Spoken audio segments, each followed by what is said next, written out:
Imagine for a second, right, a creature so fundamentally terrifying that an entire thriving civilization of dwarves simply packs up and abandons their ancient underground metropolis. It's just gone. Yeah, they don't just lose a skirmish and fall back to regroup. They literally leave their ancestral home, like their greatest architectural achievement, completely empty forever. Right.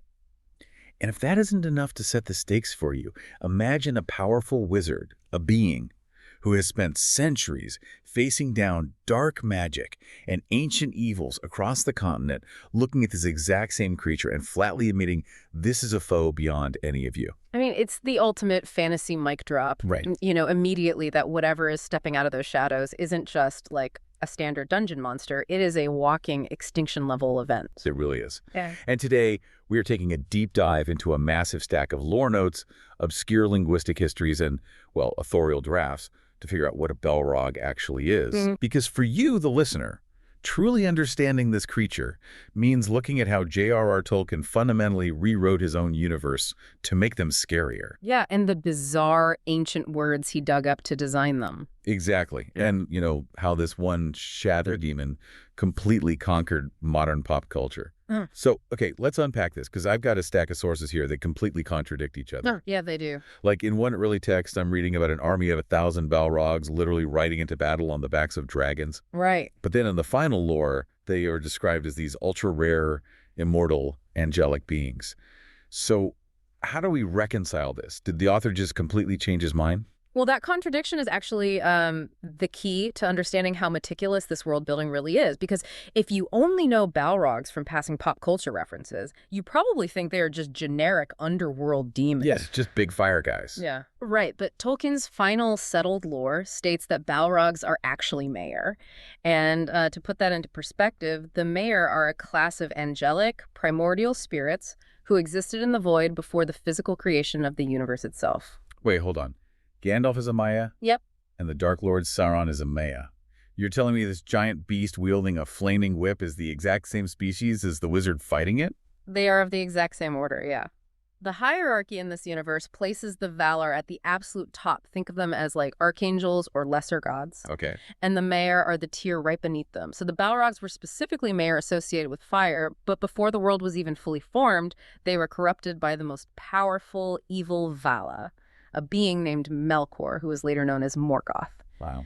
Yeah, and in their final conceptual iteration, Tolkien defined them as immortal spirits of fire, darkness, and shadow, wielding fiery whips of many thongs, long swords, black axes, and maces. But that goes back to the contradiction in my notes. Because in the early drafts, like the Quintus Silmarillion, they were everywhere. It says Morgoth had a host of 1,000 of them. Right. Like in the early versions of the storming of the elven city of Gondolin, you have hundreds of Balrogs acting as basically elite shock troops. Yeah, in those early writings from the 1910s and 20s, they were roughly twice human size. And while they were fierce, they were significantly more destructible. Like they could die. Exactly. Elven warriors could, and occasionally did, kill them in conventional battle. They were heavily armed with steel claws and iron mail, but they were essentially just high-level infantry. It feels incredibly similar to modern video game design, doesn't it? Oh, totally. It's like Tolkien looked at his own universe, realized he had made his scariest monsters way too common, and decided to issue a massive patch to the lore. A lore patch. I love that. Yeah. He gave them like the ultimate nerf and buff.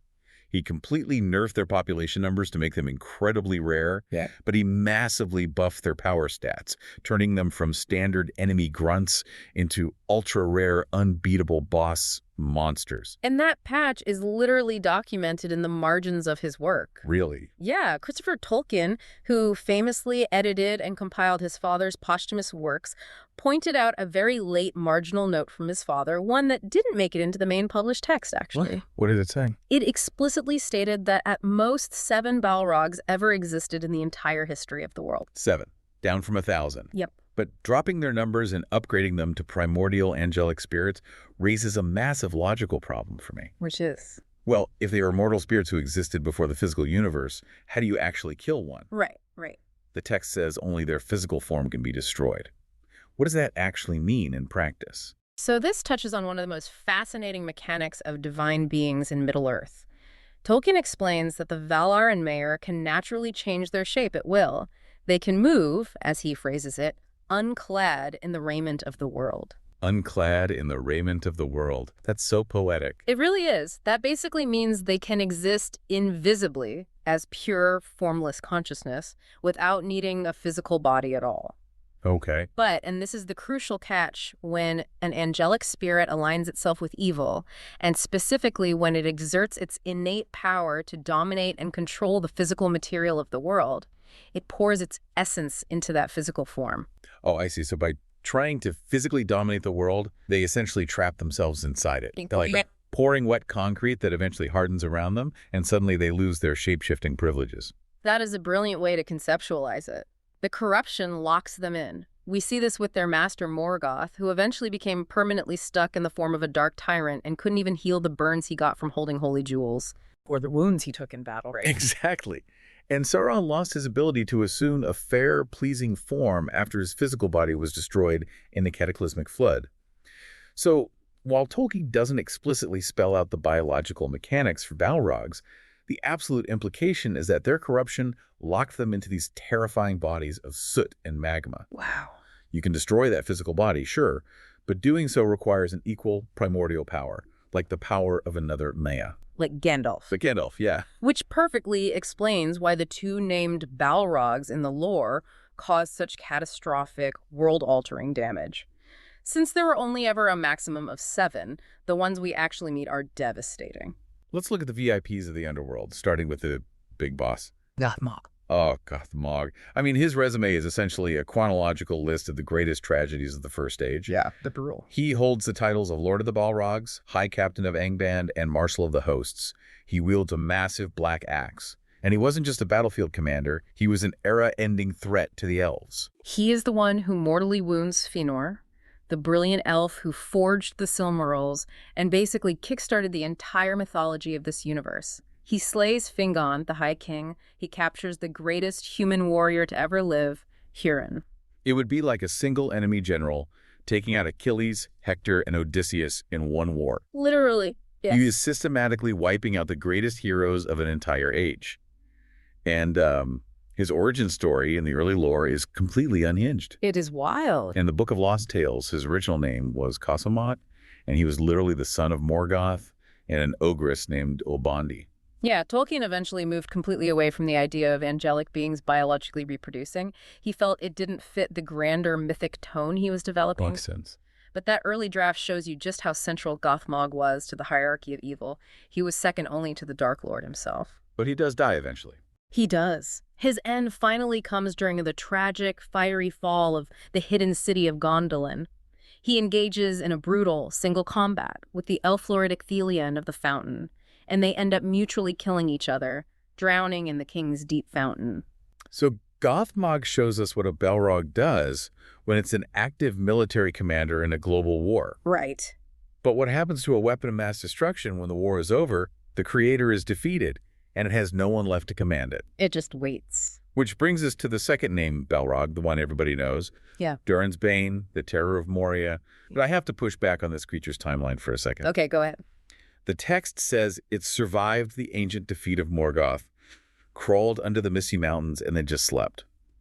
For 5,000 years. Basically, yeah. Like, you're telling me this primordial weapon of mass destruction was just taking a 5 millennia snooze, and it only woke up because the dwarves were practically drilling into its ceiling for shiny metal. Well, yeah, it sounds absurd out of context, I grant you that. But avarice is the thematic driver here. This dormant weapon of mass destruction was buried at the very roots of the mountain Caradhras. Above it, the dwarves of Khazad-dûm built their greatest kingdom. And they were mining for mithril, right? A fantastical metal that was lighter than silk, but harder than steel, and infinitely more valuable than gold. So they just kept digging. Exactly. Their greed for this metal drove them to dig too deeply and too greedily, completely ignoring the warning signs of what lay beneath. And the devastation it unleashes when it wakes up is absolute. It slaughters the dwarf king Durin VI, which is how it gets the nickname Durin's Bane. And within a year, it kills his successor, too. She massacre. The dwarves are completely driven out of their own ancestral home. The kingdom is renamed Moria, which translates to the Black Pit. The aura of terror it emits is so profound that even the Sylvan elves living in the neighboring forest flee from what they can only describe as the nameless terror. Yeah, they don't even know what it is. Even centuries later, after the dwarves win a massive, bloody battle right outside the gates of Moria, their leader, Dane, looks inside the open doors, feels the sheer, suffocating terror of the Balrog waiting in the dark, and turns to his people and simply says, "Do not go in there." The presence of this single entity creates a permanent continental no-go zone. Seriously. And that sets the stage for the Fellowship of the Ring. When they are forced to travel through the pitch-black mines of Moria, they awaken it again. And this is where we actually get to see the magical mechanics of the Balrog on full display, rather than just its physical strength. Yes. Oh, the scene in the Chamber of Mazarbul is phenomenal. Gandalf tries to put a magical shutting spell on a stone door to block their pursuers. Right. But the Balrog approaches from the other side completely unseen and casts a counterspell.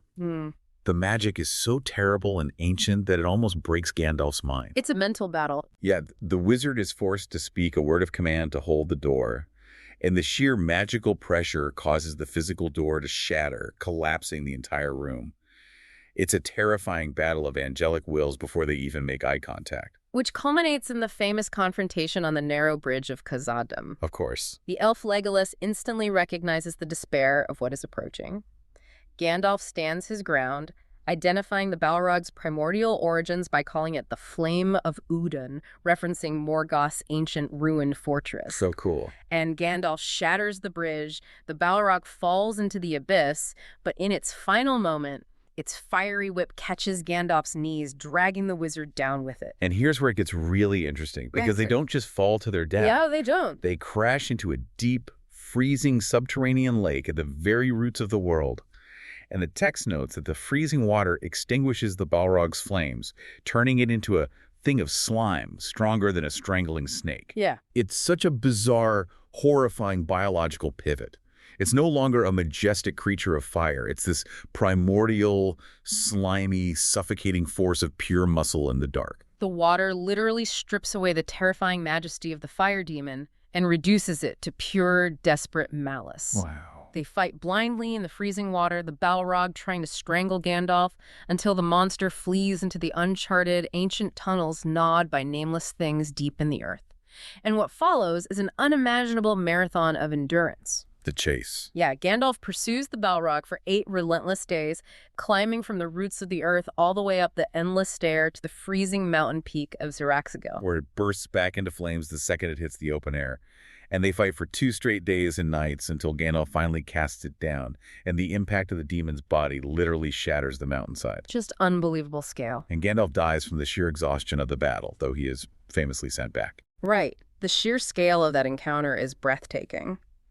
But to truly understand where a sequence like that comes from, we have to transition from the peak of a fantasy mountain to a dusty desk in Oxford. Okay, let's go. Because Tolkien wasn't just a fantasy author daydreaming about monsters.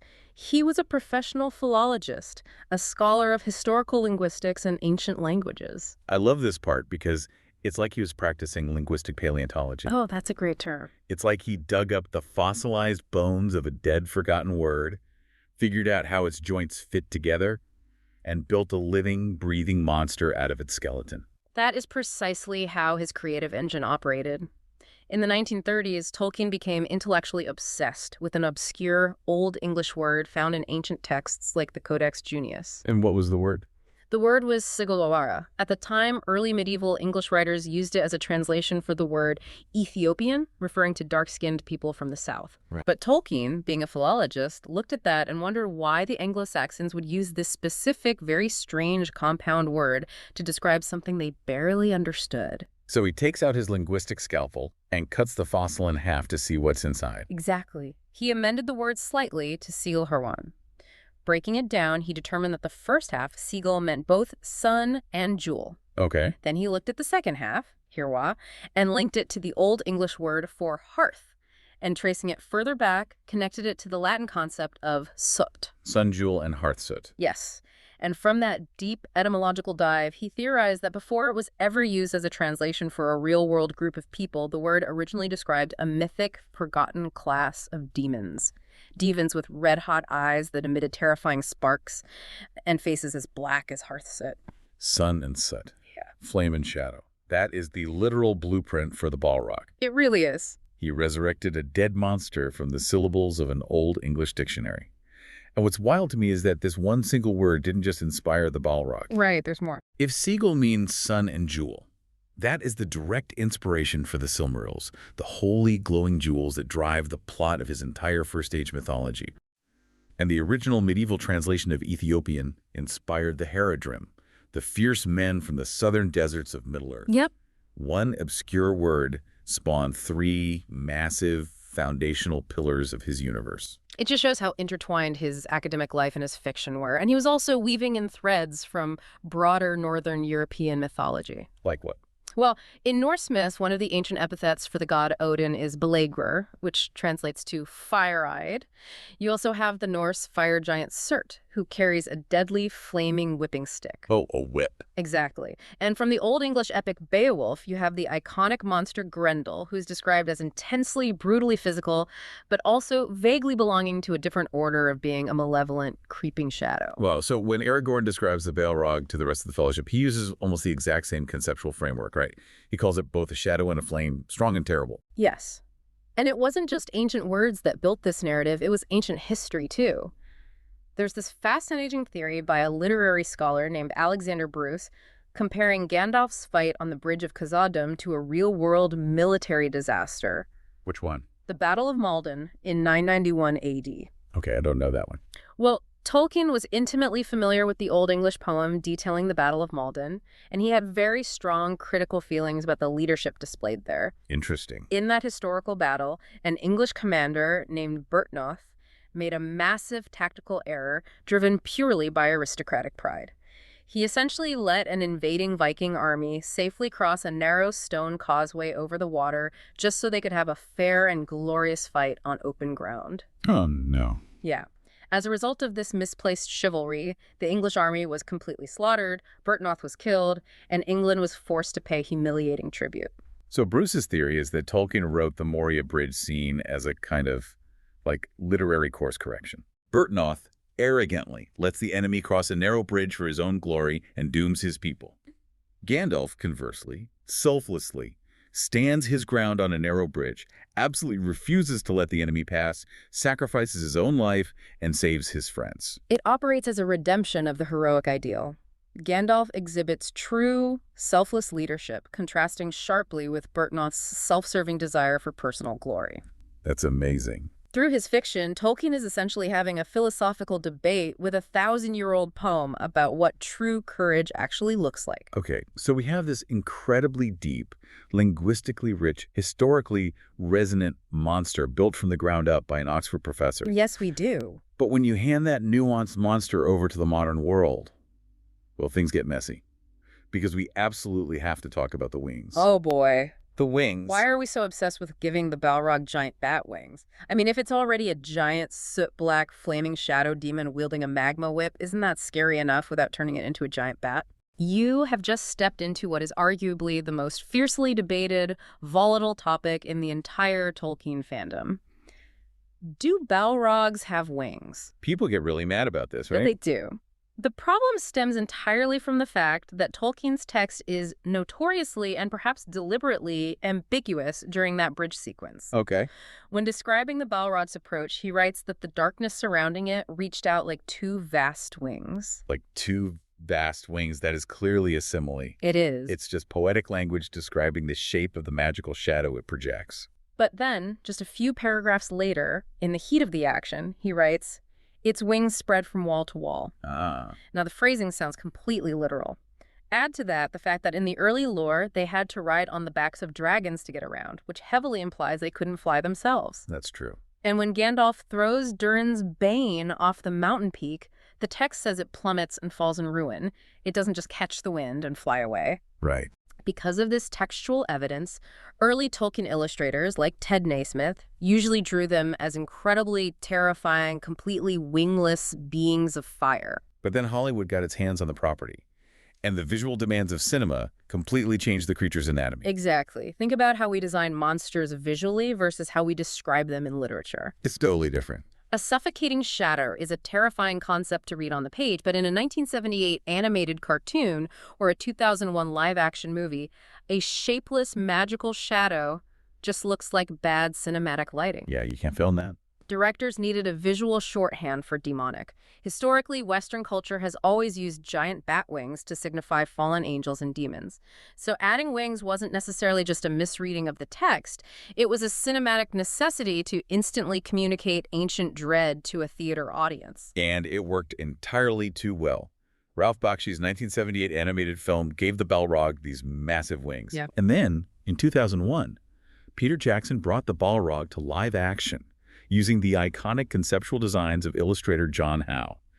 And that Balrog definitely had massive physical wings. And that cinematic choice completely cemented the visual standard in the global public consciousness. Oh, for sure. Just as Peter Jackson's films standardized the pop culture idea that all elves have significantly pointed ears, which is actually another heavily debated topic in the text, by the way. Don't even get me started on the ears. The films made the winged Balrog the definitive, undisputed version for most people. And from there, the Balrog's pop culture footprint just spirals entirely out of control. It becomes the ultimate archetype for the final dungeon boss. It really does. Like the very early editions of the tabletop game Dungeons & Dragons literally included a monster explicitly called a Balrog, right alongside hobbits and ents. It didn't last long. No. The Tolkien estate actually brought a lawsuit against them, forcing the creators of D&D to hastily rename their giant fire demon the Balor, borrowing a name from Irish mythology instead to avoid copyright infringement. The cultural reach of this specific design is staggering. You find echoes of the Balrog everywhere, like the Australian psychedelic rock band King Gizzard and the Lizard Wizard has a frantic, heavy song on their 2017 album simply called The Balrog. Wait, really? Yeah, it describes a giant, reanimated fire demon destroying everything in its path. That is amazing. And my absolute favorite pop culture oddity. In the classic 2004 indie video game Cave Story, there's a recurring antagonist named Balrog. But he doesn't look like a winged fire demon at all. What does he look like? The developer famously designed him to look like a giant anthropomorphic bar of soap. A bar of soap. Yes, he just runs around the screen yelling his catchphrase, "Huzzah!" It's the most delightfully absurd, chaotic journey from a terrifying, primordial, angelic spirit of destruction to a literal block of soap. That is wild. So what does this all mean? When we look at this whole bizarre, sprawling journey, how do we sum up the legacy of this creature? Well, if we synthesize all of these threads, the Balrog is far more than just a generic fantasy monster waiting at the bottom of a dungeon. It is an absolute masterclass in world building. It really is. It starts as a brilliant linguistic riddle, a philologist looking at the Old English word Sigalwara and wondering what fears it originally communicated. From there, it evolves in the author's mind from a common, destructible foot soldier into a breathtakingly rare, fallen angelic spirit of immense power. Yeah. It embodies medieval historical critique, ancient Norse mythology, and deep theological concepts regarding how evil corrupts and traps the soul. And finally, it transcends its own text to become a permanent, universally recognized cultural icon of dread. It really makes you realize that the next time you consume any piece of media, whether you are reading a classic fantasy novel, watching a blockbuster movie, or playing a video game, you should remember that the most terrifying, visceral monsters usually have the most fascinating, meticulous histories hidden away in the creator's notebooks. The fear you feel isn't just ink on a page. It's a carefully constructed psychological trap built from centuries of human language, ancient myth, and historical tragedy. But you know, that deep history raises one final important question, though a lingering thought for you to ponder regarding the mechanics of this world. Okay, lay it down. We established earlier that, as Mare, Balrogs are fundamentally immortal spirits. Only their physical form, the raiment of the world, can be destroyed. Right. When they invest their dark power into that terrifying fiery shape, they lose the ability to shift forms.